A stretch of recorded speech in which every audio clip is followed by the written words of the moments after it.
Alexandria Ocasio-Cortez joins ABC. Asked about her political future, she says, anything is possible. Thank you for having me. Well, it's been a huge week. What does Abdel El-Sayed's victory in Michigan say about the future of the Democratic Party? I think that we are in a time of renewal for the Democratic Party, and it's tremendously exciting for all of us, for the big tent of the Democratic Party. We have really an ascendance of a young, inspiring, exciting electorate, energizing wave of candidates that I think really inject a new energy to the Democratic Party and add to the toolbox of candidates that we have to win the midterm elections, hopefully in November. And as you'd seen progressives winning in a lot of these other primaries, it was often dismissed, people saying, oh, this is in very blue parts of the country, in big cities. But this is Michigan. I mean, this is battleground Michigan. And he won. Now he has the biggest test. Can he win in November? What does he have to do to win over those Democrats who opposed him? Well, you know, I think that this really is a moment, not just in Michigan, but across the country, where the party is unifying. The party is unifying, and it is focused on the November elections. We understand that our priority is the working class of this country. And we have to make the case that we're here to make people's lives better. And the Republican Party right now is jacking up prices, making housing impossible to afford. And we are focused on everything from healthcare to your grocery bill and making it more affordable for working people. You know, this week there was also a prominent Republican, I mean, a very prominent Republican who said something. It's kind of interesting that what has taken place is that we have become the serious ones, right? The left flank was often presented as like being childish, having pie in the sky ideals, and representing a totally unrealistic scenario that doesn't appeal to the broader working class movement. And that left media is also deeply unserious. Left media is deeply unserious. We don't actually talk about the real issues, all this stuff. And what's really interesting is it's actually the media that hyper-focuses on silly shit. It's the media that hyper-focuses on hyperbolic clips or negatively framed clips and demands that candidates disavow Twitch streamers and shit. Meanwhile, when I have a candidate on, we're talking for 2 hours about policy. And the candidates that we have on our side are the ones who are actually saying, look, here is how we're going to solve these crises. Like, there's a real crisis taking place in America. Here are our policy solutions to said crisis. And the establishment Democrats, on the other hand, perhaps one of the greatest examples of this, are deeply invested in online beefs. They're very petty, you know? Like Haley Stevens is quick to support Abdul El-Sayed, and I really respect her for doing that, and I acknowledge it. Having said that, however, it bears repeating. It bears examination to look back at her final days in the primaries. Abdul El-Sayed was talking about money in your pocket, money out of politics, Medicare for all. Abdul El-Sayed was talking about universal child care. Abdul El-Sayed was talking about Medicare for all. Haley Stevens was talking about how people were making fun of her voice and the cool kids online were making fun of her, and how, Abdul El-Sayed was going to a Maoist pool party. Which side is the more serious side? I mean, seriously, pull yourself out of the situation. Forget that like one side is backed by corporate entities and whatnot, and just listen to the message coming from both of these parties. If you were just an outsider trying to comprehend American politics, you'd look at that and go, okay, the serious side, the adult side is the one that's talking about policies, right? That's what's so interesting about this dynamic. Yes, we have sometimes on this broadcast, certainly, moments where it's like childish. We're playing video games and stuff like that. But ultimately, if you look at the totality of like the advocacy, you look at the coverage here, I spend 8 hours a day talking about American foreign policy, American domestic policy, whereas mainstream media, for the most part, is trying to find these like instances of drama. It's interesting that they have started doing slop when the expectation from the average American is that we cover slop and they cover the serious stuff. It's a very, very interesting predicament. It's a very interesting dynamic that we found ourselves in. Things about wealthy corporations profiting effectively fleecing Americans. It sounded a lot like what I've heard you said. I want to play this and see your reaction. Sure. They're making too much money, okay? Based on a shortage, they're making too much money. I don't like it. When you look at one company where they made 12 times what they made the year before, they got to give some of that back to the public, and they better cut the retail price, the consumer price. Well, that was Donald Trump, obviously, talking about oil and gas companies and high gas prices. What did you make of that? I think that everyday people, everyday Americans, we can see the very large gap between what Donald Trump says and what Donald Trump does. And so Donald Trump may be saying that oil companies are making too much money, but what Donald Trump is doing is starting a reckless war in Iran, having closed-door meetings with oil companies before his election saying, you know, you give me money, you give me campaign contributions, and I will do whatever you want. And so what we have seen, everything from Supreme Court rulings to Donald Trump's own policy, is what he is doing is jacking up the price, not just at the pump, but at everything that you buy that requires the transportation of goods. And so he can say whatever he'd like from the Oval Office, but I think people are more looking at what he chooses to do. But that's a reflection of what he is seeing the people care about, what the people are thinking. And, you know, to the president's credit, he comes from television, and he's very responsive to public sentiment. And so he knows what he needs to say. But again, none of that is going to lower the cost of your rent or your mortgage. None of that is going to lower the interest rates that you're paying. None of that is going to make your grocery bill more affordable. And what we want to know and what we want to see is action. All right, I want to go back in time just briefly to 2018 when you won. And you absolutely shocked the political world. We saw the pictures of you that night. You were obviously shocked that you had won. You probably don't recall this, but I interviewed you. That's crazy. Northern Lion is right there. He's always there, man. Northern Lion, the OG woke. Shocked that you had. The Canadian agent. Like, what's he doing over here? You know what I mean? I wasn't even in the room, but he was. Is Northern Lion behind the growing socialist movement in America? What the hell? Won.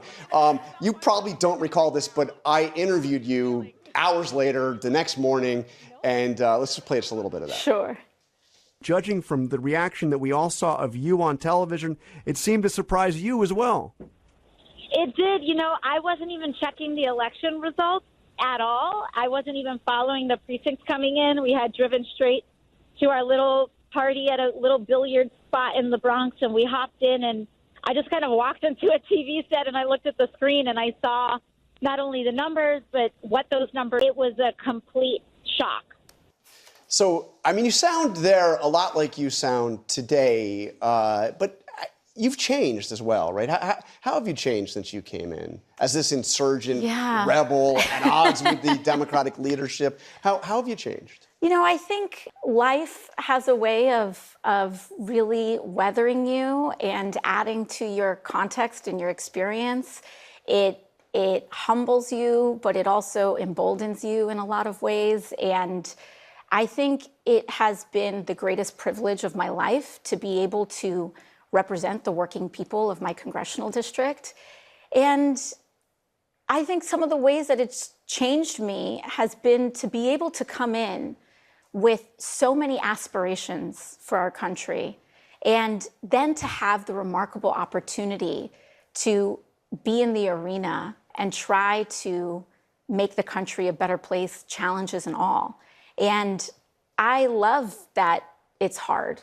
I love that I have to, and I get to engage with people from all across the country, elected officials from all across the country, to try to actually fulfill our dreams to guarantee health care to every American. And you continue to push for change in the Democratic Party, but you're also one of the most prominent figures in that party right now. Your endorsement is incredibly valuable. I've noticed that this time around, this election cycle, you have not endorsed candidates that were challenging Democratic incumbents in the House. And somebody took note of this. A fellow progressive wrote recently, the headline in The Hill was, "Today's cautious AOC would not have endorsed the AOC of 2018. because you were obviously running against an incumbent. I mean, that's probably correct, right? What's your thinking there? You know, I wasn't endorsed by anybody No. when No. I was running. Your friends. Yeah, just some friends. So Yeah. I wasn't endorsed by I don't think I was endorsed by a single elected official when I was running for office. And, you know, I think when I see so many of these incredible insurgent candidates that are running today, that's part of what makes me so proud of them, is that they do not answer to any master. They are not beholden to any corporate interest or any party boss.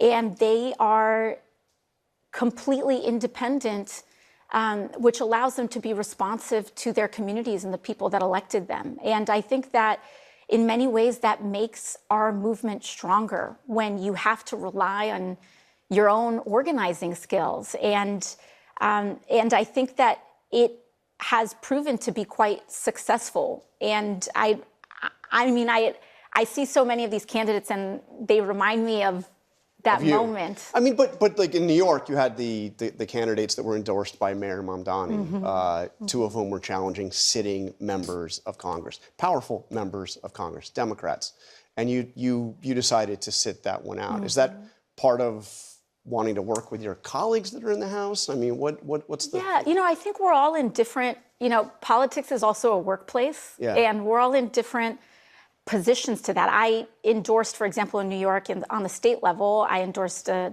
slate of challengers to incumbents in the Assembly and in the Senate. Yeah, they did it was a cross endorsement. Zoran couldn't openly go out and stick his neck out and risk like political capital in the New York State legislature, and AOC, much like many others, could not go out and endorse against incumbent Democrats. So they did a cross-promotional slate. It was smart. I think that in the next cycle, we won't have to be as careful, right? We won't have to be as timid. We will be able to make more bold moves. Okay? AOC is not making a bootstraps pull the ladder up behind her argument. All I'm going to say is this. Okay, there's an attitude of how popular this movement is and how much social and political capital exists for this movement outside here in this community versus the internal calculation that elected representatives are making. You're coping? I'm not. I'm just explaining to you exactly what it is. I'm telling you exactly what it is. I'm telling you exactly what's going on. One other example I will give you is, for example, actually, I don't know how much I want to reveal about this. Never mind. I'm not. Yeah, sure. That's fine. There is a strategy to what's going on that is a little bit different from DSA, but all I'm saying is there are varying degrees of bandwidth and allowance for different figures in different places. Elected representatives in the House of Representatives have a different allowance, at least from their own personal calculation, than the mayor of New York has a different allowance from his own personal calculation to someone who is outside of the political arena and their calculation. Okay? The calculus is always different. I get to do whatever I want to do. I get to be as bold as I want to be. I get to push the boundaries to the best of my ability in ways that an elected representative cannot. And what's frustrating is that a lot of people don't understand that this is a broad coalition. Same with DSA, right? DSA is an organization, is a political organization outside of the Democratic Party, and they get to be as bold as they want to in ways that Democratic electeds would shudder to get on board with. And the more DSA grows in its power and its influence, okay, and a big part of that is coming from elected representatives that are DSA aligned or DSA affiliated or DSA endorsed or even DSA cadre candidates that win these elections, the more DSA's power grows. And the more DSA's power grows, the more influence capabilities DSA has in terms of adding pressure to establishment Democrats and having a say in the National Democratic Party's platform. This is simply put, the broadest and this is simply put the most like reductive but broadest theory of change. Okay. And I think because change, especially through the political arena, takes an unbelievably long amount of time, most people don't even see those changes and those shifts happening and basically take it for granted when they do happen. One example I will give you is where DSA was and where the American political calculation was in 2016 as far as like socialism goes versus where it is now in only a decade. People like myself didn't exist in 2016, although I was still doing shit, you know. I didn't have a platform.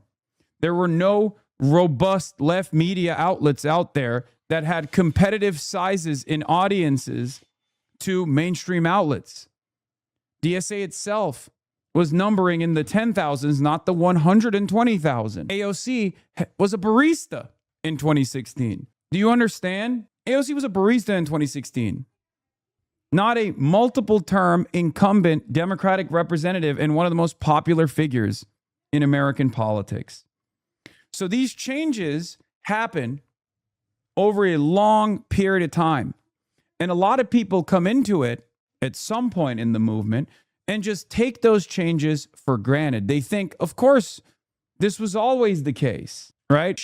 Why are you forgetting that the Young Turks in 2016? Because the Young Turks is a prominent force, but I'm saying like it wasn't, left media wasn't where it is now. How is that hard to comprehend? It's like saying, what about Air America in 2010? Yeah, sure, it existed, but it was that you could fit 5 people in a closet, and that was the caucus, and now we've grown into quite a successful movement. She's right, and she's speaking to that change as well. She's speaking to that seismic shift and how it wasn't designed overnight. It took a decade of work. And there will always be newcomers, which we welcome, by the way, with open arms, but there will always be newcomers who say, well, this changed, look at where we're at. And it's like, listen, this didn't happen overnight. There were a sequence of victories and a sequence of defeats, okay? We didn't arrive here like that. Johnson coming up next, Francesca Hong, who is the Democratic Socialists of America supported candidate for governor. You haven't endorsed her. Are you going to? No, I haven't endorsed in that race. My focus has been in winning back the Congress, winning back the House, and positioning ourselves to have the best chance possible to win the Senate. So I've been focused on those legislative races. What do you make of those controversial statements? I'm sure you've seen. I mean, she's, the Thanksgiving dust up. Mm-hmm. She says she doesn't, still believe that, but, the abolished prisons, abolished police, which is also positions that have been taken by a lot of the progressive candidates who have won. Mm-hmm. How do you get around that? I mean, those are not positions that are supported by. Right. I mean, I think that a lot of these races. This Twitter account is so funny. Look. You've become K-Hive. Don't worry. One day you will also take it for granted as you are currently. Okay. 48-month subscriber. I've seen your Twitter chirping as well. I know you are who I'm speaking to when I say this kind of change doesn't happen overnight. Okay.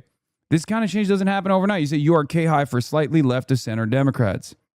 Okay, AOC and Abdul Al-Sayed coalition probably with genociders. The problem here is you don't understand. Sometimes you got to eat shit, okay? I do it all the time.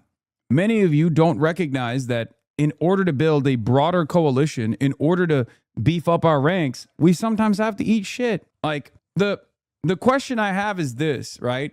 The question I have is this. I am trying to move the needle to the best of my ability to help people reckon with the realities of genocide, to help people understand that, like, why Palestinians resist, for example, right? And as a part of that, where we're at as far as our numbers, where we're at as like mass approval, mass adoption, where we're at requires us to make these sorts of calculations. That's why I don't fault Zoran for, sitting next. It's not even electorally advantageous, Lamount. No, you don't understand it. I'm sorry, chatter. You're anti-electoralist anyway, and I don't fault you for it. You say you have a rational perspective on this. It's a bourgeois electoral system. It's a bourgeois democracy. It's going to churn out the same exact outcomes that are helpful for the bottom line of corporations are the super wealthy, the capital owners. So, of course, you're not as dialed in on the electoral aspect of this situation at all. The notion that a Barack Obama endorsement is not electorally advantageous is perhaps one of the dumbest arguments you can make. I say this as someone who's been endlessly critical of Barack Obama. You're totally ridiculous with that statement. My point is this. If you cannot recall a time when the mayor of New York or any prominent political figure would come out with a fucking video saying Benjamin Netanyahu is a war criminal and must be arrested, there's a reason for how we got here. And yes, it did take a lot of work. And yes, it did take a lot of victories and far more failures along the way. And if today you have Zohran Mamdani saying Benjamin Netanyahu must be arrested as a war criminal, tomorrow you will have the presidential candidate saying the same. And when that happens, you'll say this is not enough either. And that's fine. We need people that are even more radical, that will understands that the work continues, the struggle continues. I am one of those people as well. The only difference between yourself and myself is that I can play both sides of that aisle. I can be a lot more pragmatic than someone such as yourself. We have to be radical, but we have to be sensible. We have to be radical, but we have to be pragmatic. We have to be radical, but we also have to understand where the mass environment is, where the collective consciousness is. Because you look at the situation and you say, dude, everybody understands Israel committed a genocide. Was that the case 2 years ago? Was that the case 3 years ago? Was that the case 1 year ago?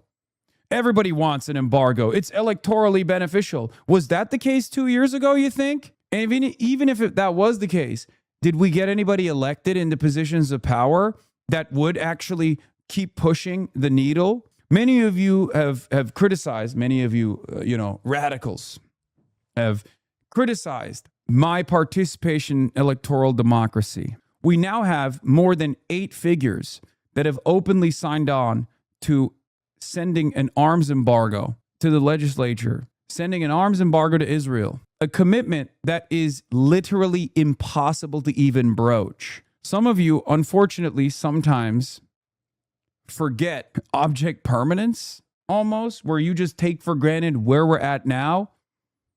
You understand where we must go, and I agree with you on that, right?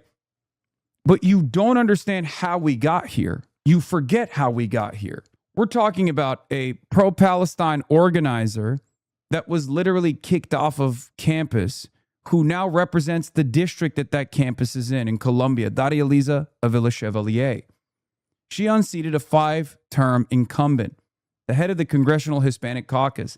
These things are pretty fucking important. And if they weren't important, there wouldn't be this level of unbelievable pushback from corporations. So one thing that I always get sad about is that our enemies understand the significance of this moment, and our allies should too. Even our allies who are further to the left than we are. Okay? That's the saddest aspect of this, is that corporations recognize the danger of this movement. Corporations and the bosses, the party elites, the establishment Democrats, they understand how terrifying this prospect is. The prospect of democracy, the prospect of moving the needle to the leftward perspective. They recognize it, and that's why they fucking open up an unlimited barrage of attacks. And I sometimes see people who are like, I'm a communist. And is this a psyop? Is the reason why they're trying to like shit on Hasan to psyop us into thinking that he's a radical, not realizing that from their perspective, yes, my assessment and my statements are radical. Of course they see us as radical. That's what's so funny about the predicament that we're in, where, there's a small marginal group of people that are not fairly significant in the grand scheme of things. But it was this statement. But I don't want you guys to yell about this person, by the way. But he said that the reactionary mainstream media is doing its level best to trick ultras into thinking Hasan Piker is not a liberal entryist soy boy. I said, yeah, they're doing this to bait you into defending me, and not because they want someone to fucking kill me. Ironic, because all of these self-identifying ultras were, big Bernard brothers in 2016. My point always is change does not come overnight. We'll keep fighting for it. You can disagree. It's all good. But remember that our ultimate goals are aligned. You're PR friendly radical. We need more anarchism radical. I'm not even PR friendly is what I'm saying. I'm PR friendly to you. It's the same argument that I present to people who are like, you're bastardizing Lenin. Brother, any Lenin mention in mainstream media is met by he is the Soviet Hitler. Like, you guys are so lost in where you guys are so lost in your own echo chambers to a certain degree that you fail to comprehend for the average American. They're like, what, this guy's reading Lenin? It's like reading Mein Kampf. That's what they think. They're wrong. They're wrong about that assessment, but it doesn't matter. Do you understand? Like, there is no bastardizing Lenin in the eyes of the masses in the United States of America. They literally think Lenin is Adolf Hitler. Most Americans have been propagandized into having a negative opinion on Karl Marx, a negative opinion on Lenin for sure. And most of them don't even know who these figures are or what they've done. So the idea that I'm like PR friendly actually shows where you're at and how out of touch you are with not only the masses, but certainly where these corporate bosses are, right? Corporations do not see me as PR friendly at all. There's a reason for why they talk about me all the fucking time and refuse to have me on and talk to me on these outlets. Why do you think that is the case? Because they fear that if we were to have a conversation, that I would be cordial and they would have to be charitable to a certain degree. Or even worse, they would receive dunks and have clippable moments. Do you understand? Yeah. Donnie O'Sullivan says, a lot of questions on the Sunday shows about Hasan Piker. Here's some extended bits in a recent interview I did with him. There's a lot of concern in media about platforming fringe figures, but given the amount of time major media invokes Piker, it does seem to me it's about time he has a proper one-on-one tough interview on a Sunday show. That is spent. Suspicious M-dash? I don't think Donnie O'Sullivan used the fucking M-dash there. Yeah, I changed it from the Y to an I soundbite. I'm not convinced them pushing back proves this is getting gains. The Bernie-crats represent a threat to their position of control of the party. This does not necessarily mean a change of policy. At the end of the day, they push back on Obama, and even when he took control of the party, nothing happened, right? Yes, that is the case. And we cannot allow that to happen this time around. Okay? And who knows? Look, we look at Obama now and not who Obama was before he ran for office. You know what I mean? Maybe he was always slated to be this person. Okay? And Obama did actually throw out his base. Obama for America, Organizing for America, shuttered that operation. That operation was entirely dedicated to pushing the needle on at least a public option, if not something even more radical like socialized medicine, right? Here's the thing. We live in a very different time now. We live in a very different media environment now. We live in a very different environment where material conditions have worsened since the Obama era as well. That's precisely the reason why we have a lot more opportunity to advocate for our policies. We have a lot more people in our ranks that are invested in these causes, right? When Obama, let's say the charitable interpretation of Obama is he was a radical and the way he presented himself was real and it wasn't simply this political calculation that he was making, right? Let's say that was the case. And then neoliberalism, very quickly he realized like the capacity to coalition build was far more important to get anything done. And he was like, these are the marginal changes that we can do. Let's say that in the most charitable interpretation, that was the reason. That was the only outlet that he had to even deliver the ACA, right? I'm not saying this is the correct interpretation. I'm saying even in the most charitable interpretation of events, Obama falling short of the radical change that he promised that people were clearly demanding, people gave him the popular mandate to push for. He didn't have the same mechanisms. He didn't have the same media environment, and he did not have the same material conditions. Okay? So if there are candidates now that are running on that same hope and change agenda, they're running as open radicals. They're running as democratic socialists, for example, right? And even if it's uncharitable, even in the most cold analysis that Obama was actually simply running on hope and change and it was all bullshit, it was pandering to the base, and he recognized that popularity, he built that popularity only to squander that opportunity and didn't push for the changes that he ran on, whether it be closing Guantanamo Bay, punishing previous war criminals, or changing the trajectory of American militarism. Okay, if if he was being if he was behaving as a pure politician, cold, calculated, no interest in like making radical changes whatsoever, the environment shift is also going to demand those changes. Okay? The environment shift is going to hold to account, hopefully, these politicians to ensure that the failed promises, the failed promises strategy never takes place once again, because there are far more numbers. That's why I think DSA is very important as well, in order to hold people to account. Okay? You understand? And the more we grow in numbers, the more we become a political force to be reckoned with, the more possible those changes will be. Now, there's also the other side of this. Let's say we lean into a hope and a dream. We lend our support for a presidential run, and then we are betrayed. That also presents a unique opportunity where we change our tactics. I'm not saying we're going to get there, and my job and my belief system requires me to only plan for that possibility while simultaneously still maintaining revolutionary optimism. Do you understand? But from that betrayal will come a even more radical movement that will have to change its tactics. All the while, what you have to remember is we just continue the work. We continue to organize. We continue to be disciplined. We continue to grow our numbers. Because revolution is not spontaneous, and it certainly doesn't happen overnight. A real political revolution requires diligent organizing and creating the solid, disciplined, labor force-backed mass movement that can be at the right place at the right time to take advantage of the shifts that are taking shape in American politics and in politics broadly. That's precisely the reason why this movement has grown over and over again, and now it's beginning to have some kind of leverage. Okay?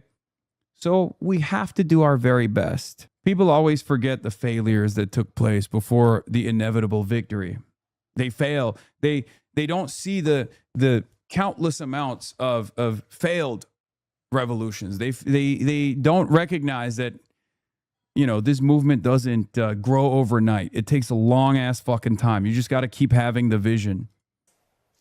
Even right now, they'll have a tendency to be nationalized. Yeah. But these races ultimately are local, and all politics are local. My understanding is that Francesca Hong has made clear her present stances to her electorate. Yeah, she's moved away from a lot right, of that. She's moved away from it. And I have a local city councilman that has this saying, woke one was crazy. Woke one was crazy. And I think that what's important is that we have to assess what was it? I mean, did the candidate movement is go too far with some of those positions? I mean, you briefly supported the idea of defunding the police. Well, you know, I think that during this time and especially during COVID, there was a huge opening of the Overton window. We were shut down. There was some of the highest unemployment rates that we have seen because of those shutdowns. Yeah. And I think that the doors were really open in trying to entertain any and every policy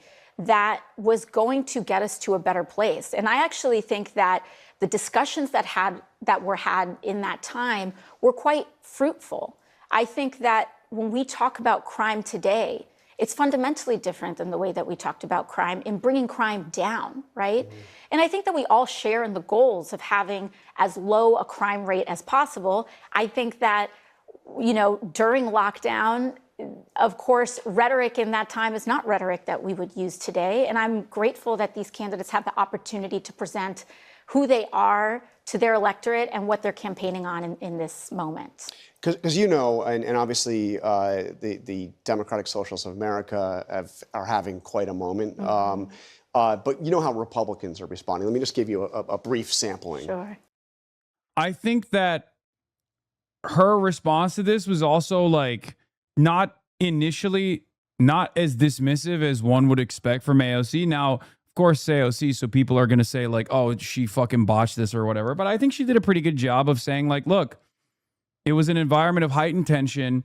And there were some people who were looking for different ideals and looking for solutions, sometimes solutions that could be considered radical. Of course, people who are invested in police abolition are going to literally say, that's not a radical solution. Fuck you for dismissing it. But I think that was a pretty solid response overall, because she doesn't even close the door entirely on dismissing people in our ranks. Dismissing people in our ranks. It's not dissimilar to my position overall as well, where I say like, look, I'm not a police abolitionist. I'm not a prison abolitionist, but I feel closer to that side of the political spectrum than I do, especially given where we're at currently with our understanding, the average American's understanding with crime and punishment, the draconian measures that we advocate for all the goddamn time, and the allowance that we give the police force to be as violent and as ruthless as they want to, with no accountability whatsoever.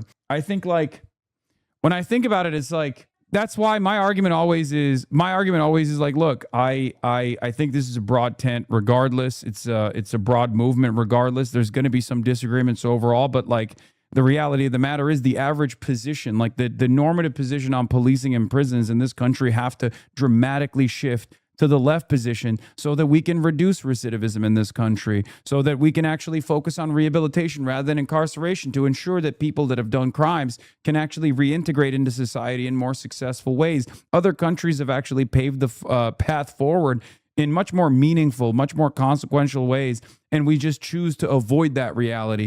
We're so stunted in our vision, right? And the same with like defund the police, abolish the police. Like, for many, there are very different attitudes on what must be done, right? Damn, Tectone went off on you, little homie. You should apologize to him. Tectone? Why would I apologize to a generational rapist, brother? Are you okay? Rape Tone went off on me? I think you should have a little bit more shame to openly be like, yeah, my favorite content creator is a rapist who openly admitted in a court case that he's duping his audience into right-wing beliefs because he knows it's the bottom of the barrel, easiest way to make money. Like, you're talking about a guy who admitted in a courtroom that he was making videos about me specifically to farm viewers and money. That is in the court documents, okay? That is literally in the court documents. The same court case that found him to be, at least in a civil proceeding, guilty of committing domestic violence and even sexual assault. It's kind of a sad state of affairs that you're admitting that you are that malleable and you are that easily duped. But I believe in you, chatter. I believe you have the capacity to think critically, liable, not guilty. I apologize for the term I use, it liable, of sexual assault and domestic violence. I think you can overcome this mental hurdle. Yeah, I saw this. Neartainted is now boosting far-right streamer Rape Tone, who has been credibly accused of sexual assault and who just had an ex-girlfriend placed under protection of a 10-year protective order. A Texas judge also banned him from owning or possessing firearms. And Smira Tandon, of course, is reposting that clip because her attitude is the enemy of my enemy is my friend. And what she fails to comprehend, or maybe she comprehends but doesn't care about, is that a lot of my enemies, the overwhelming majority of my enemies, are fucking neo-Nazis and pedophiles and sex criminals and just horrible monsters overall. She just doesn't care. I guess it makes sense for her to find herself comfortable with working with sex criminals, considering that she worked with the Clintons, right? Her orbit is the original Epstein folk. And therefore, the Epstein orbit is not a bridge too far for her, but more so comfortable territory. It's the environment that she's comfortable working in. Let's call it what it is. It's communism. The Commie Caucus is coming to Congress. Communism is on the ballot this November. We're not going to turn this country into a communist experiment. Well, you can kind of get a sense of the theme, and obviously the president has said the same thing. But by the way, just a quick definitional thing. What, in your mind, is the difference between socialism and communism? I think to me, the fundamental differences, there's many. Yeah. One prevailing one is democracy. And I believe that democratic socialists are fundamentally pro-democracy.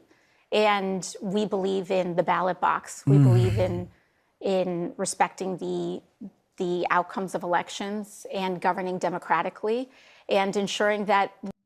I mean, look, there's no defending communism in the mainstream, and this is the democratic socialist opinion broadly. So she's channeling the DSA line here, not just the old DSA line, but just even the current DSA line overall, regardless of the fact that there are many communists within the democratic socialists of America. That the ideas and policies that are implemented are won through popular vote and popular opinion. And so I think that's why so much of what we focus on. Yeah, she's a DSA rightist through and through. She is not DSA left. Is also making sure that we are providing for the majority of Americans, guaranteeing health care, raising wages, strengthening the right to a union. And how would you answer this position? Well, I'm not an elected representative with ambitions of higher office. I have answered this question many times over. What do you say to people who call you a communist? I say, I don't call myself a communist, but I would never oppose that framing because I don't think the understanding of communism in America is correct. Communism is an end goal of a classless, moneyless, stateless society. It's an evolution from our current understanding of the world. Do you feel like that's a bad way to live? Do you feel like that's a bad mode of existence? I certainly don't think so. You know, how we'll get there or how we'll achieve it, I do not know. But I don't think that's a bad end state. I don't think that's a bad evolution. It's Star Trek. It's the Star Trek timeline. Americans think communism is USSR, Eastern Bloc, repression, gulags, the Gulag Archipelago. Look at the American understanding of, in the Western understanding broadly, due to the Cold War, due to the propaganda, due to Red Scare propaganda, is unbelievably terrifying. It's like very right-wing, very reactionary. But the reality of the matter is, of course, an elected representative in the United States of America currently is probably going to shy away from this moniker overall and not waste any bandwidth trying to explain away what it means, especially because they might organically feel the same way about it. And I think that that's at its core what we're about. Are you still a member of Democratic Socialists of America? Of the New York City chapter. The New York City chapter, not the national. And what's the difference? So every DSA chapter is formed locally. Yeah. And so the New York City DSA chapter, those are. I'm not sure what you meant by that. Yeah. I mean, technically, every DSA member is a part of DSA. There's definitely a little bit of friction with national versus locals and with New York City DSA in general, but we hold the line, we hold it together, and I think she's what she's trying to say. Anne, is everything okay? Okay, my mom just like dropped a bunch of glasses in the background, so I was just like, the national too far left to be generally palatable? No, I don't think the national DSA is too far left to be generally palatable, but I do think that the national platform comes from the national convention where everybody goes and votes on what the DSA's program, what the DSA's platform is going to be, and I do not oppose it. I do not oppose it at all. I'm in favor of it, even if I have disagreements. At the end of the day, look, I'm not even a DSA member, right? I'm an outsider, so I'm being very careful with what my opinions are on the matter. DSA is not the Democratic Party. The DSA's goals are not to revitalize the Democratic Party. The DSA's goals are not to propagandize at the behest of the Democratic Party. There's many different caucuses, many different factions, many different ideological tendencies within the DSA. The national program is voted on democratically. However, the ultimate goal of the Democratic Socialists of America is to broadly move America through a process of reforms and maybe even a real political revolution in the long term to a socialist setting, to a socialist organization of the economy. So, of course, the national platform is always going to be a little bit more to the left, a little bit more radical than what the electoral, the electoralist wing of the party is pushing for. Folks that you know, it's kind of like your local union chapter. Yeah. And yeah. So, because I know there was that strange moment in 2024 when the national chapter took away your endorsement. Yes. But I was looking through the DSA program, and this is the national program. I'm sure you've seen the document. It was adopted just a few months ago.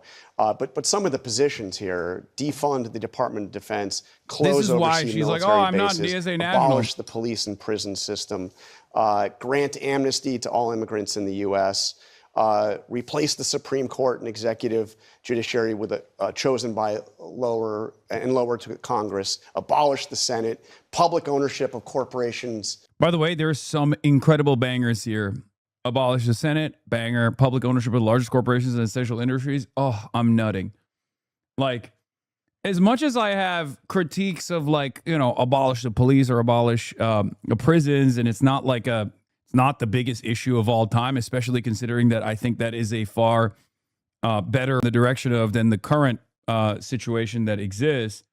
I mean, dude, this stuff is so fucking good. I mean, this stuff is incredible. I'm glad that it's being talked about. I wish that DSA electeds would be a little bit more would lean into it a little bit more. I know Oliver would if he is elected for sure, but this should be our North Star for sure. This is, in some ways, this is a people-backed Project 2025, right? And instead of corporations and their stooges getting together in a cigar smoke-filled back room where they design American society and where the Republican Party should be headed in the direction of, this is a national program, a national platform that is dreaming of a better future. And it's important for, I think, the largest advocates of this program, this platform, like myself, and even some electeds, to at least start getting people to be more open-minded about it, right? Because there's elements in here that are unbelievably beneficial in the long run. And I don't think we should shy away from what I'll say is this. I find it sad that we always have to stunt our imagination. We always have to kneecap ourselves, that we can't dream of a better future. You know what I mean? What is that dream? Because depending on the perspective or depending on the timeline, it was an impossible dream to hope for a free Palestine, for example. And now that dream is achievable, right? It's closer than ever before. So it's good. It's good to have moral convictions. It's good to dream of a better future. You ask for as much as you can, and then you get back to the drawing board when your opposition tries to kneecap your movement. It is what it is. And essential industries. I mean, those are some positions that you're going to be hearing a lot about this fall from Republicans. And I think we're also going to be hearing a lot about Donald Trump's commitment to getting us into a reckless war in Iran, his collaboration with big companies to make sure that everything from groceries to rent stay sky high. And I think that people are this is the left position, which in my opinion is super serious, right? This is the left position right now. Is we want to move the economy in this direction. What is the right-wing position? Enes Kanter joining the WNBA to be transgender. That's what they're doing. They're fucking charlatans, man. They're charlatans. Do you understand how ridiculous it is that you actually do not have a real clear-cut agenda on the establishment Democratic side? So we're taking advantage of that, and we're trying to say, this is our goal. This is the vision for a better future for America. This is what we want to do. And the Republican Party's answer to that is, transgender athletes. Remember transgender athletes? Remember that. Get angry at the transgender athletes. And it's fucking ridiculous. It's so deeply fucking unserious. Less interested in these academic debates, and they're more interested in how we're going to bring their bills down and make sure that they can afford to see a doctor. But do you see, I mean, are those positions you support? Who's stunting their imagination when you can't come up with an alternative police? Stop ignoring this, dude. Oh my God. Oh my God. Police abolitionists, please. Please, I beg of you, dude. How many times do we have to have this conversation and then it gets clipped by fucking right-wing think tanks and then they just like endlessly posture about this shit? Please, please, please, I beg of you, okay? Here, dude, peep the badge. Peep the badge. It says the People's Police, okay? Peep the badge, little bro. It says the People's Police, all right? You see the peoples in front of the police? Peep the badge, A-okay, okay? No, but I think that this is a free country. Everyone can have all sorts of beliefs and they can organize around. Yeah, peep the badge. It says the People's Police. Peep the badge. It means it's democratically organized. It's a democratically organized people's police force, okay? People's Peace Force, if you want to call it that. The peacekeepers. Them, and you're free to do what you like and, you know, have conversations with your neighbors. But my job as an elected official is to guarantee healthcare in America. And that's what I'm focused on, and that's what I seek to do. And what do you say to the moderate Democrats who say, first of all, that you know, they are capitalists and that those positions are going to doom the Democratic Party? Because again, they're not positions that are supported. Yeah, I mean, of course, they're free to have their economic identity as they like. And, you know, in terms of dooming the party, the idea that there's a diversity among everyday voting people. Did you already talk about the Kamala Harris endorsement for Abdul El-Sayed? A lot of big names were very disappointed that he chose to post about it on his Instagram. I don't know if you've already said anything on the topic. Yeah, I said it's good. It's great. Yeah, it's great. We need those voters, man. We need those voters. We need the unks and the aunties to come out in fucking droves. But like, what do you guys want Abdul El-Sayed to do? Okay? What do you guys want Abdul El-Sayed to do? You want him to come out and be like, I refuse to take the endorsement of the former presidential candidate Kamala Harris? Like, what? Are you insane? You just say thank you and you move on, okay? Like, wow, I can't believe Abdul El-Sayed refused. First of all, I don't think a lot of people know this, it seems, but Abdul El-Sayed literally fucking already endorsed Kamala Harris. He was the first prominent Muslim figure in the state of Michigan to endorse Kamala Harris after the uncommitted movement, after the primaries. Okay? Abdul El-Sayed endorsed Kamala Harris before Haley Stevens did, 2 days before.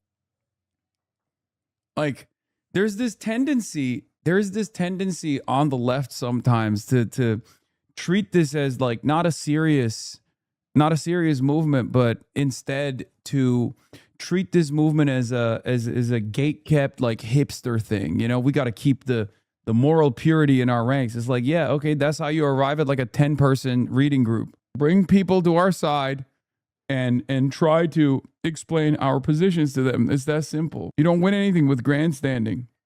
That doesn't mean that you should shy away. Like, if Abdul El-Sayed, in exchange for the Kamala endorsement, comes out and is like, actually, I love Israel and AIPAC is not that big of a deal to me at all, then yeah, then you can be fucking angry. You can be upset. But if Abdul El-Sayed isn't doing that, if Abdul El-Sayed is like even with the Liz Cheney shit, right? Liberals always said like, oh, Kamala Harris hugged and kissed Liz Cheney on stage. I said it. I got mad about this allegiance as well. But if Kamala Harris was like, I'm shedding the dead weight. Joe Biden is in the past. In the rearview mirror, we're actually the hope and change candidacy. We are going to address the crimes of the administration that I was a part of as far as the genocide in Gaza. I made it very clear. I wouldn't give a fuck about the Liz Cheney endorsement. And on top of that, I would have door knocked for her. I said it even back then. It's so ironic that people don't realize this. You know who doesn't realize this? The fucking liberal commentariat doesn't realize this. And it's the ultras that don't realize it either. I wonder if it would make sense for DSA to have two platforms, set of party principles with long-term goals similar to the current one, an electoral program that includes immediate policy provisions. It's difficult because none of their electeds, even the most radical like DSA and Larkin, will endorse the platform. It's not just an electoral project. It has an electoral project. Yeah, I mean, I'll just say it like this. People would still probably say, well, why is there a national party platform regardless? Yeah, Alex Kane says, to criticize Abdul al-Sayed over the Kamala Harris endorsement is to criticize him for trying to win against a MAGA right-wing figure who would vote to give Israel billions. Yes, Harris helped perpetrate a genocide, and yes, he needs to win black voters. That's the calculus. Yeah. I mean, yeah. Yes, we know you are a reformist. We get it. I know he's doing real politics, but the Harris al-Sayed endorsements feel unnecessary. She lost Michigan. It's not like she's a huge boost to him, and her Gaza position alienates people he needs. At this point, his task is winning over the voters who are otherwise voting for Democrats. He doesn't need to reinvent the wheel. He just needs to do fractionally as well as Jocelyn Benson is. Unifying the party around him is a big part of that. Yeah. Yeah, for sure. Hasan Piker, where has this form of electoralism brought us? This form of electoralism has brought us 120,000 dues-paying members in the Democratic Socialists of America. This form of electoralism has brought us now multiple candidates who are saying unbelievably radical things, including things that are more radical than I would say. I mean, Chris Rabb is like straight up somewhat of a police abolitionist. Like he defended that to a certain degree on the Scott Hannity program. I mean, these are things that were unheard of. These are things that if you were to tell me we would achieve 2 years ago, I've been looking at you like, nah, there's no fucking shot.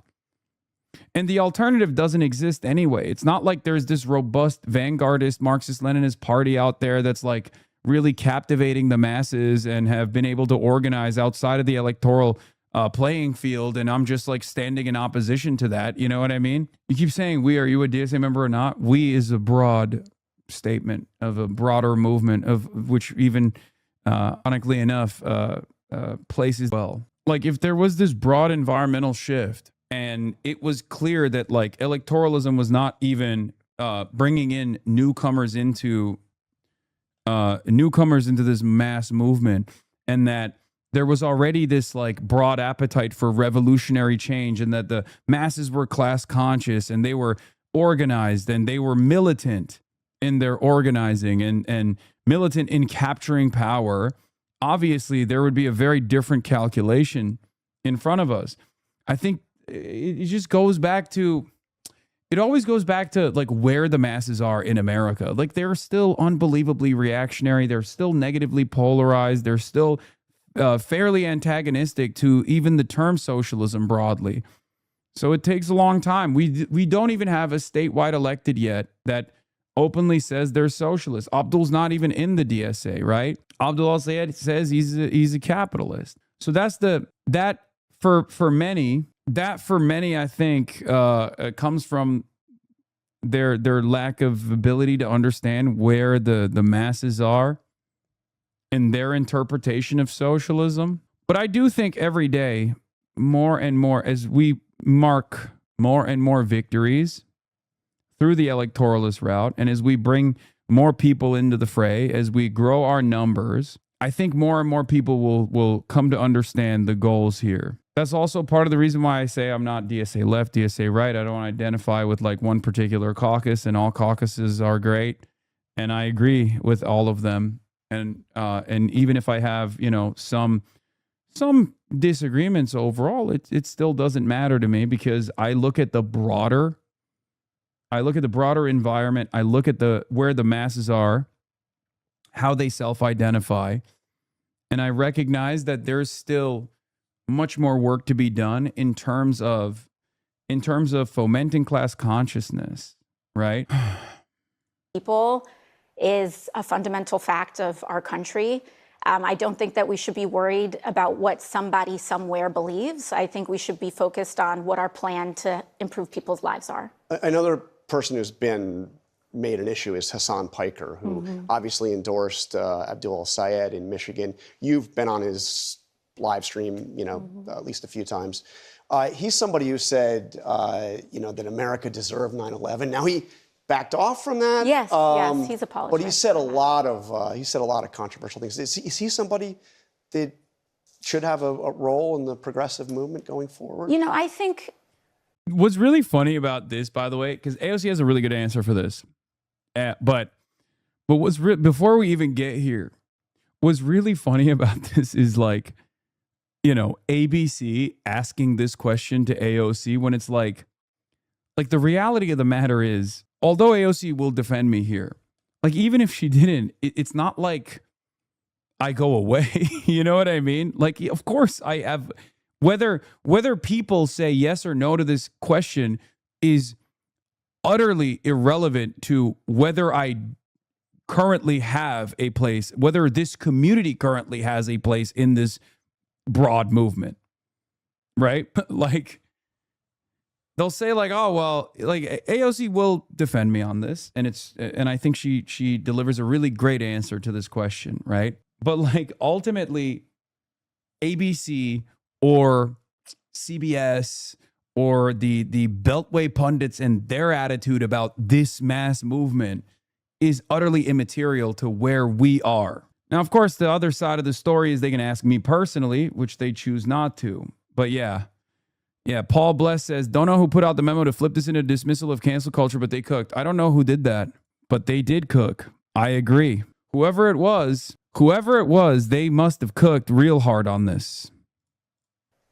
When we look at our elections that have happened, we have lost young people. Much hay was made, lost young men in the last election. And many of the same consultants that are wringing their hands today were the same ones talking about how we need to go on Joe Rogan and we need to be not so, willing to engage in cancel culture. And I think that the flip-flopping on this is a tactical debate that they may be having. I think the fact of the matter is that Democrats can go on Joe Rogan, Democrats can go on Fox News, Democrats have a responsibility to build a winning coalition, and young people are engaging in mediums and conversations that we have a responsibility to attend to and be responsive to. And even right now, when we look at this insurgent wave of what is happening, oftentimes when people are doing that Monday morning quarterbacking and what demographics voted where, the big one that's being ignored is the generational tidal wave. Tsunami. I mean, you see it in the polling. It is significant. Millennials are not, punk kids anymore. Yeah. We're grown adults with mortgages and kids, and that generation is starting to be decisive at the polls, and there is anger at being ignored, sidelined, having our economic futures mortgaged by the generations that came before us on everything from the economy to climate, and we're taking the reins. So we're almost out of time to get to your future. I'm sure you saw the poll in New Hampshire that had you as the leading candidate, leading choice for Democrats. First, are you going to run for president? I mean, I'm focused on winning the midterms. I'm running for Congress right now. But she didn't say no. Oop, she didn't say no. I don't know how it bows for her electoral prospects, but I love how much she just hates boomers as a political class. I mean, it's impossible not to feel that way. I mean, I'm sorry. I love my boomers in here too, but